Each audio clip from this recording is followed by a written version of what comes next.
लोग अब लगभग पहुंच ही गए हैं मंदिर के पास। अब यहाँ से थोड़ा सा चढ़ाई है और गाड़ी जाएगी ऊपर तक, तो अभी प्रसाद लेने के लिए पापा उतरे।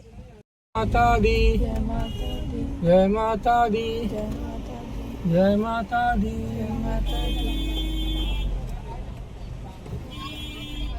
फ्रेंड्स, मुंडेश्वरी मंदिर की चढ़ाई कैमूर की पवरा पहाड़ी पर होती है, जिसके लिए लगभग 500 से 525 सीढ़ियाँ चढ़नी पड़ती है।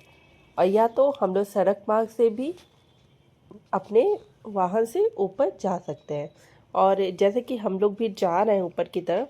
और यहाँ ये है कि हल्की गाड़ियाँ ही जाती हैं, बहुत भारी वाहन ऊपर नहीं जा सकते हैं।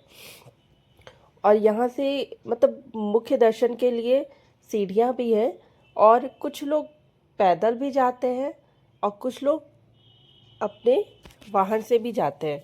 और सबसे अच्छी बात यहाँ पे क्या है ना फ्रेंड्स, कि जहाँ से मंदिर के ऊपर चढ़ाई शुरू होती है, जहाँ से आप गाड़ी से भी जा सकते हैं, तो वहाँ पे लगभग कुछ गाड़ियाँ एक बार में ऊपर जाती हैं, फिर और सारी गाड़ियों को वहाँ पे रोक दी जाती हैं। फिर जब ऊपर से दर्शन करके जो गाड़ियाँ ऊपर गई रहती है वो वापस आती है, फिर और सारी गाड़ियों को वापस भेजा जाता है। इससे ये होता है कि ऊपर की तरफ मंदिर के पास पहाड़ों पे कोई भी ट्रैफिक नहीं होता है, क्योंकि वहाँ बहुत ज़्यादा स्पेस नहीं होता है गाड़ियों के रुकने के लिए। और जैसा कि रास्ता भी आप देख रहे हैं, ये किस तरह से रास्ता, और बहुत ही मतलब कि एकदम घुमावदार रास्ता था वहाँ का।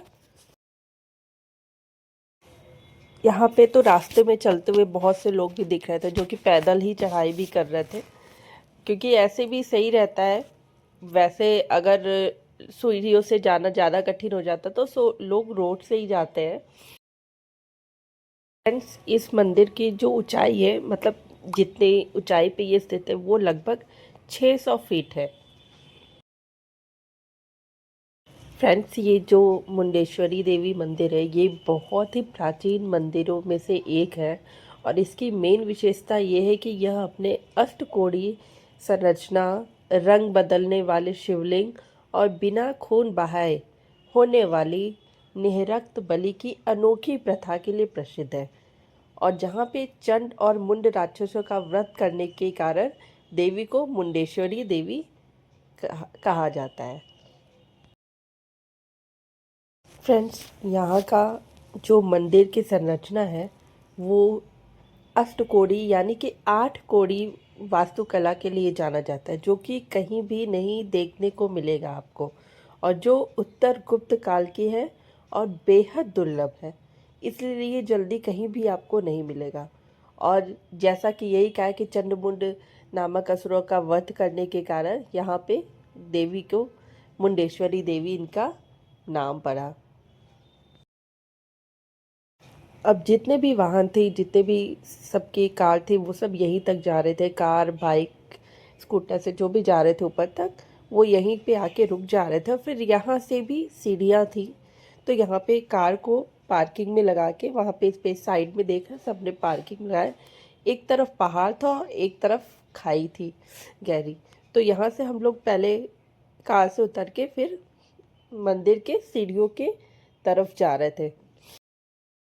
और यहाँ से अब माता रानी के मंदिर तक जाने का सीढ़ियाँ स्टार्ट हो गई थी, जो कि सबको चढ़ना ही पड़ता। तो मैं सारे भक्त को, या जो भी यहाँ जाने के लिए सोच रहे हैं, तो वो लोग ये सोच के चलेगा कि आपको यहाँ पे इतनी सीढ़ियाँ तो चढ़नी ही पड़ेगी। तो उस हिसाब से ही जाइए, क्योंकि फिर जिसको सीढ़ियाँ चढ़ने में प्रॉब्लम होती है ना, तो वो थोड़ा रुक रुक के ही जा सकता है। तो आप उसी हिसाब से अपना प्लानिंग करिएगा यहाँ पे जाने की। तो यहाँ पे हम लोग मंदिर के पास आ गए हैं, यहाँ जो कि आज मौनी अमावस्या है, तो उसके चलते यहाँ पे थोड़ी सी भीड़ थी। फिर भी दर्शन बहुत ही अच्छे से मिल गया था हम लोग को। और यहाँ पे ये मंदिर परिसर में चारों तरफ मैं आपको दिखा रही हूँ। और दर्शन करने के लिए अंदर तो कैमरा या मोबाइल अलाउड नहीं था, फ़ोटो या वीडियो बनाना, तो वो हमने नहीं किया। और यहाँ पे ये मंदिर के 5 बार परिक्रमा किया जाता है। तो हम लोगों ने भी मंदिर में माता रानी का और भोले बाबा के दर्शन करने के बाद 5 बार यहाँ की परिक्रमा।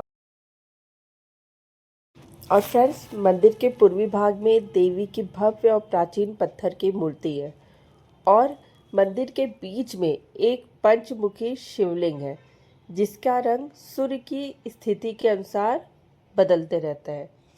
और मुख्य मंदिर के पश्चिम में एक विशाल नंदी की मूर्ति स्थापित है और यहाँ पे बकरी की बलि दी जाती है लेकिन वध नहीं किया जाता है। ये यहाँ की सबसे स्पेशलिटी है, मतलब सबसे अच्छी बात यहाँ की यही होता है कि बकरे को देवी के चरणों में लिटाया जाता है जिससे वह मंत्रोच्चार और फूलों के प्रभाव से बेहोश हो जाता है और बाद में खुद ब खुद खड़ा हो जाता है और जिसे बलि माना जाता है। यहाँ मंदिर में शिवरात्रि और नवरात्र के टाइम में भी बहुत ही ज़्यादा श्रद्धालुओं की भीड़ होती है।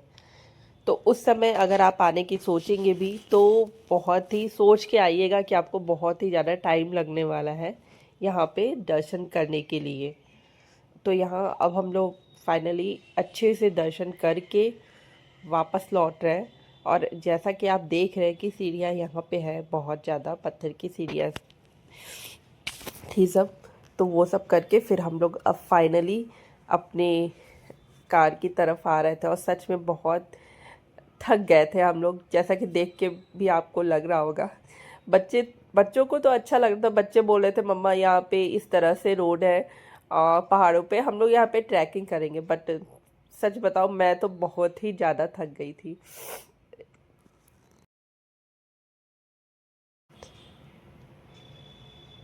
अब फाइनली बच्चों को फिर कार में ले जाके बैठा रहे हैं हम लोग। वो लोग तो कह रहे थे कि हम लोग चलेंगे और, मगर मैं बहुत ज़्यादा थक तो सभी लोग गए थे ज़्यादातर, बट बच्चों के लिए होता है कि उनको थोड़ा सा इंजॉय करते हुए हर चीज़ चलते हैं। तो इसलिए वो लोग तो कह रहे थे कि और थोड़ा सा ट्रैकिंग करेंगे, बट मैंने कहा कि नहीं, अब कार में चलिए, बैठिए, अब चलिए। फ्रेंड्स, यहाँ पे थोड़ा टाइम की शॉर्टेज हो गई थी क्योंकि हम लोग को वापस भी लौटना था, तो इसलिए हम लोग फिर वापस सीधे घर ही आए थे। और अगर वैसे आप लोग जब भी यहाँ पे जाइए तो मैं आपको ये सजेस्ट करूँगी कि आप लोग प्लीज़ थोड़ा टाइम लेके जाइए, यहाँ पे दर्शन करिए और हो सके तो कोशिश करिएगा कि आप लोग यहाँ पे बहुत ज़्यादा गर्मी या बहुत ज़्यादा बरसात में ना आए। मैं अपने अकॉर्डिंग आपको बता रही हूँ, मुझे जैसे मतलब ये सारा मौसम सही है, इस तरह हल्की ठंडी में आप यहाँ पे जाइए और किसी छुट्टी वाले दिन ना आइए क्योंकि यहाँ पे आपको तब बहुत भीड़ मिल सकती है, थोड़ा ट्रैफिक भी मिल सकता है क्योंकि पहाड़ पे ये मंदिर है ना। और उसके बाद आप दर्शन करके आइए। आने के बाद नीचे ही आपको जहाँ से चढ़ाई शुरू होती है मंदिर की, वहाँ पे इको पार्क है जो कि हम लोग नहीं गए थे वहाँ पे क्योंकि फिर हम लोग को वापस भी लौटना था। अगर नेक्स्ट टाइम जब भी मौका मिलेगा तो फिर यहाँ पे जाएंगे, ये बहुत ही अच्छा पार्क बना है। तो आप सब जब भी यहाँ पे जाइएगा तो टाइम निकाल के जाइएगा यहाँ पे, कि यहाँ आप दर्शन करके जब आइए तो यहाँ पे पार्क में आराम से बच्चे भी खेल सकते हैं और आप भी यहाँ पे थोड़ी देर एंजॉय कर सकते हैं, रेस्ट कर सकते हैं, फिर आप लोग वापस घर जाइए। ये मुझे मतलब सबसे अच्छा लगा सजेशन। हम लोग तो अभी ऐसे ही बाहर से ही पार्क को देख लिए थे और तो हम लोग वापस फिर अब घर की तरफ आ रहे हैं। तो आई होप फ्रेंड्स आपको ये व्लॉग मेरा मुंडेश्वरी देवी दर्शन का आप लोगों को पसंद आया होगा और आप सबको आगे अगर आप यहाँ पे फर्स्ट टाइम दर्शन करने जाएंगे तो आप लोगों को सुविधा होगी मेरे इस व्लॉग को देखने से कि आप वो किस तरह से वहाँ पे जाए और किस तरह से वहाँ पे दर्शन कर ले। तो फ्रेंड्स मिलते हैं फिर नेक्स्ट व्लॉग में, तब तक के लिए बाय बाय।